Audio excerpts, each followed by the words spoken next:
Guys, we are once again trying to finish my monthly TBR. This lovely stack of books down here, you can't really see them all. This is my TBR for this month. These three, I've already read these three. She's on a roll. Read these on 24-hour readathon. Go watch it if you haven't already. These ones have not touched, have not started. And we've got about a week left of the month.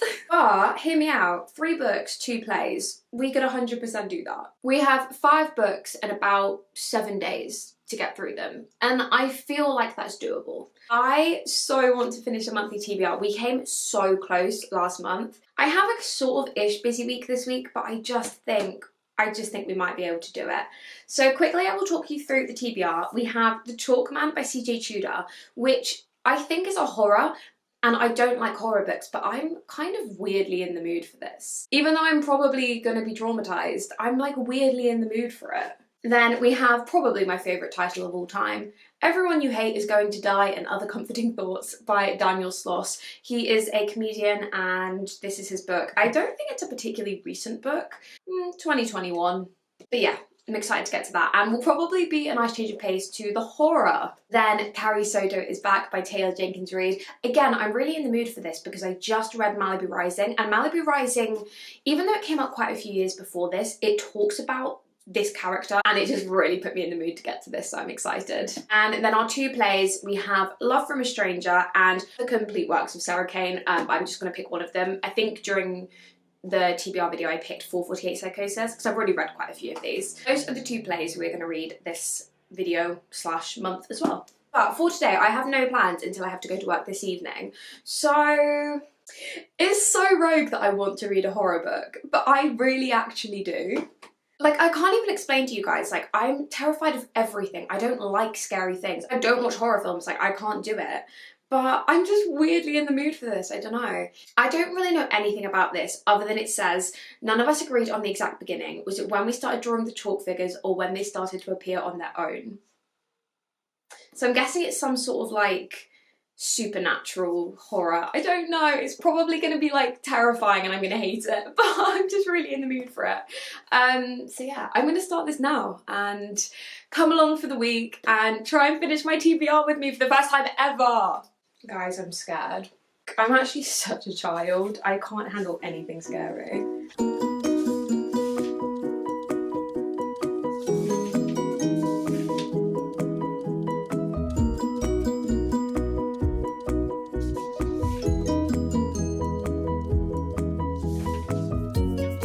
It's so creepy. I am exactly on page 100, so probably like a bit under a third, maybe like a quarter into the book. I'm literally sort of loving it.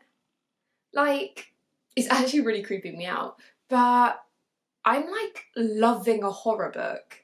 I don't actually know if it is horror. Right now it's more like thriller, but it's really creepy thriller because it is like paranormal. I love her writing style so much. Like, I feel like it's actually been so long since I've read a book and just flown through it and not been looking at like the page numbers. Like, I looked down and I was like, I'm on page 100. When did that happen? I feel like it's been a while since I've had a book do that, and that is so exciting to me. And also, that is pretty much my like only criteria for a 5-star, which might sound like, oh, that's like a really easy criteria, but it's actually not for me. There are actually very few books that make me forget I'm reading, that I just fly through and then I think, oh my gosh, how did I finish this? I wish there was more. It doesn't happen very often and I feel like it's happening. I hope. But the first 100 pages, I'm literally loving. It's 2 timelines, so it's 2016 and 1986, and it's following this like group of kids. Eddie's the main boy, but there's like a few of them. And then it's them in the past, like following them as like 12-year-olds, and then them in the present, or it's mostly just Eddie in the present because the others have kind of like, they don't seem to be like as close friends now.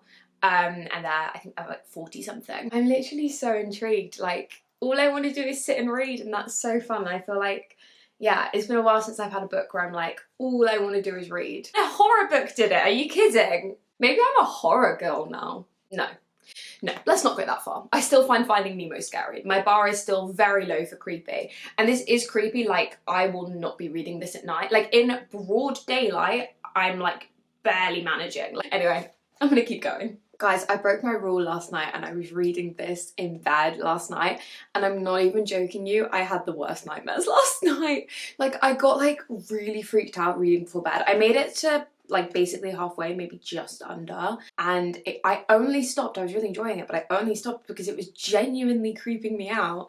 So I like did that thing where you like, I just put some YouTube on to try and like chill out a bit, and then I went to bed and I literally had terrible nightmares.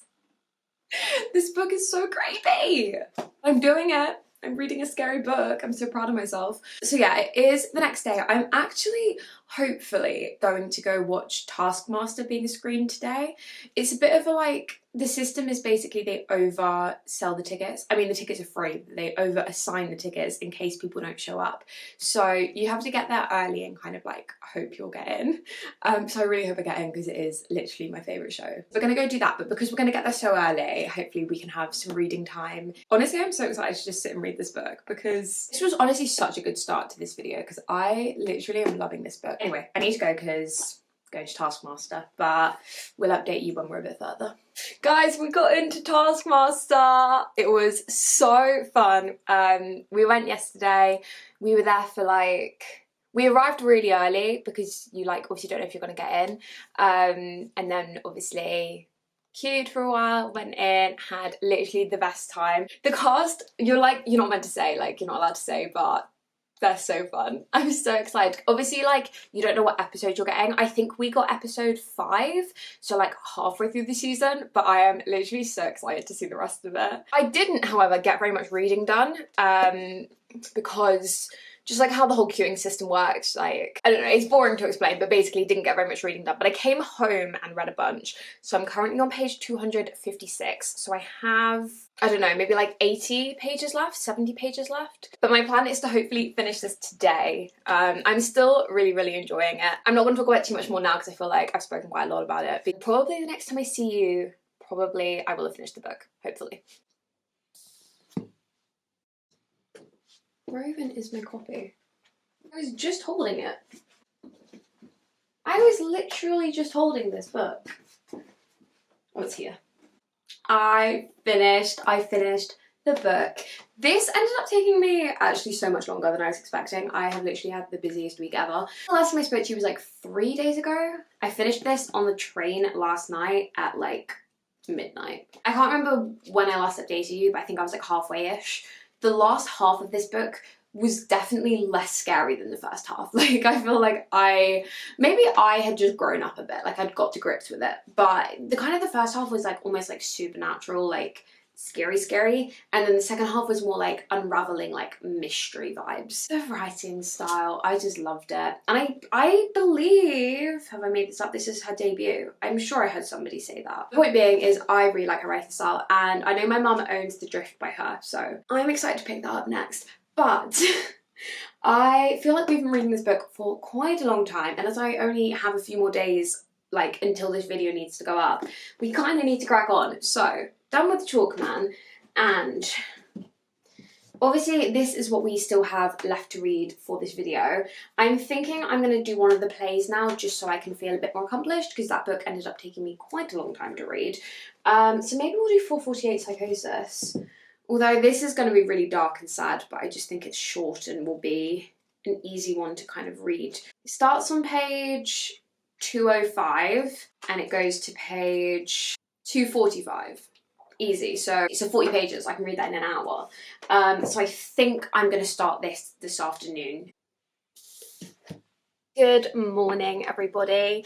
It is the next day, and I spent the morning reading 448 Psychosis. I say the morning, it literally took me probably not even an hour. I don't know how I feel about it, because it's like, it's incredible, but I feel like I maybe should have split it up between reading The Chalk Man and this, because this is so sad and dark. The way this play is set out is, I don't know if you can see this, there are no characters, there are no stage directions, there's no anything other than words. Like, it's almost like one long poem is the best way I can put it. I mean, there's one scene that is literally just numbers. I kind of want to try and see if I can find a production of this, because I feel like every production of this is going to be so different. Obviously you have the main text, but the main text is sort of one big poem, and it's all about like depression. I was doing some research, and apparently this is Sarah Kane's last play,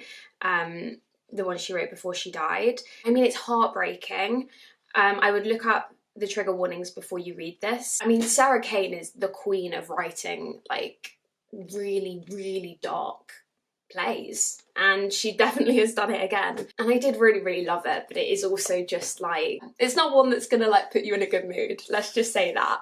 So on that, I finished that this morning, and I was like, I need to start something silly and fluffy. So I started Everyone You Hate Is Going to Die and Other Comforting Thoughts by Daniel Sloss, and I'm currently on page 89. I'm just going to show you some of the chapter titles because I can't say them on YouTube. For example, or like, I think the chapter titles give you quite a good sense of the vibes of this book, the style of this book. Daniel Sloss is a very dark comedian, but he's also like thought-provoking. I'm a massive stand-up fan. I watch a lot of stand-up, and he, to me anyway, has such a unique comedy style, like particularly Dark and Jigsaw, which are two of his specials, which are on Netflix if anyone wants to watch them. Like, both of them have this like really like dark undertone in them. One of them, for example, has broken up something, like, I can't remember the exact number, but it's in the I think the tens of thousands of like relationships. And the whole point of that special, and a lot of the same stuff is covered in here as well, is talking about like not staying with somebody unless you're like really in love. And his theory is that a lot of relationships aren't as happy as they kind of make out to be, and his special Jigsaw talks about that a lot, and there's a lot in here as well, like about that. He does have footnotes, which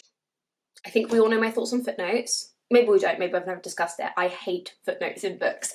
I literally can't stand them. But his are funny, I will say. They're not too bad, like they're not overused, so I am gonna forgive him. I'll let them off, but I literally just hate footnotes in books. They just kill the pace for me. But I think that's a dyslexic or an ADHD thing. That might not be a universal experience, but for me, it takes me out of it, and I don't normally like them. Also, sorry, while I'm complaining, this isn't his fault, but my copy of this book is literally awful.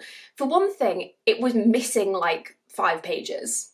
Like, it just skipped. I'm trying to find where it was. Oh, I can't find it now, but it was missing like 5 pages. And then all of the pages were literally stuck together. So I have to like, every time I turn the page, I have to like unstick the pages together. Like, it's just a really bad print. Anyway, I'm done complaining. I actually do have 2 copies of this book because 2 people bought it for me. So maybe I should check and see if my other copy is better, because I got them quite a long time apart. Anyway, sorry, I'm just thinking out loud now. But the plan for today is to finish this. I mean, this reads so incredibly quickly because it's really funny, and it's just like easy, and it's just sort of like his random thoughts and a few like anecdotes and stuff. And it's short, it's only 250 pages. So we can definitely finish that today. Finished, another book finished for this video. This took me, I mean, it took me most of the day, but like, I was doing other stuff. Realistically, I read this so quickly. Luckily there were no more missing pages. It was only like literally right at the beginning in like the preface, like in the introduction. I really like the style of this book, and again, I said it in the last clip, I would only read this if you like him as a comedian, because it's so specific, like the kind of audience he has and the kind of people who will enjoy this book. But I would also highly recommend this comedy, so go check that out and then make a decision on whether or not you want to read this. But I enjoyed this. It was funny and silly, and there were like also really interesting conversations in here, and there were quite a lot of conversations like in that special I was talking about before, talking about like toxic relationships, but it also talks about like family and friendships, and most of it's like not that deep, but some of it's like, it is deep, but the way he tells it, it doesn't feel deep, if that makes sense.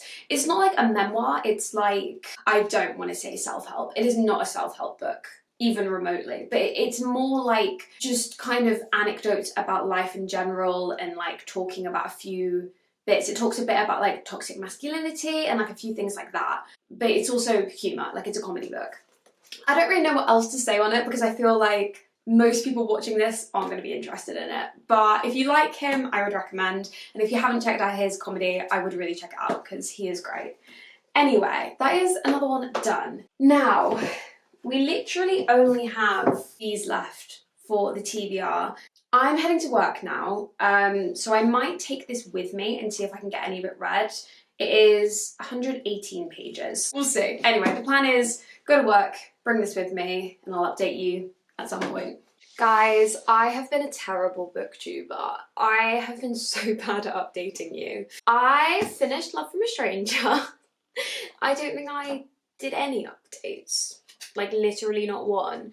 Didn't even do any cute little b-roll of me reading this, so sorry, but I finished it, yay! Basically, this followed a woman called Cecily who she won like a bunch of money, and then this guy shows up. And they kind of have this like very, very quick, like I guess like whirlwind romance. And she gets a bit swept up in it, and he seems like all like charming and all this stuff, and then he's not what he seems. And you kind of get this like big like scene at the end where it's all like, it's very classic Agatha Christie, and like you know what you're getting with her. And if you like that, you'll like it. It's fun and a bit goofy, but like that last scene is very like, had me on edge. It had me on edch. But yeah, I feel like it's just been a hot minute since I've read an Agatha Christie. This is adapted, so I don't know why it's adapted. I'm guessing the original text is like, I don't know honestly. I could research it, but I'm not going to. However, I've run out of time. I've run out of time. This video needs to be done and going up.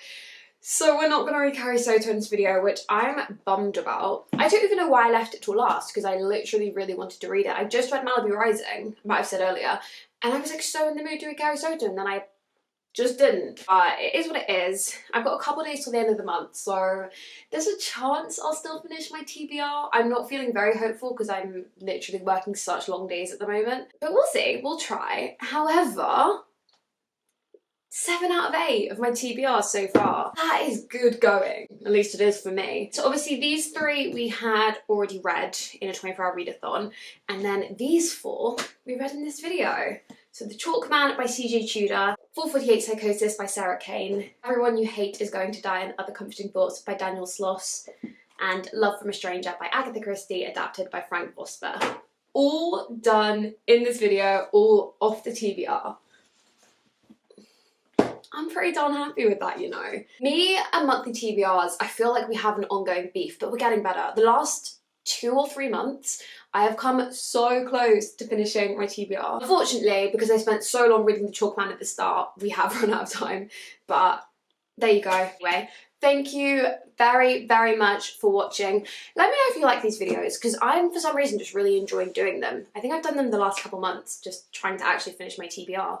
And I quite enjoy them, and we're making such good progress, so yeah, let me know, and subscribe if you haven't already, like the video, all that fun stuff, and I'll see you in the next one. Love you lots, bye!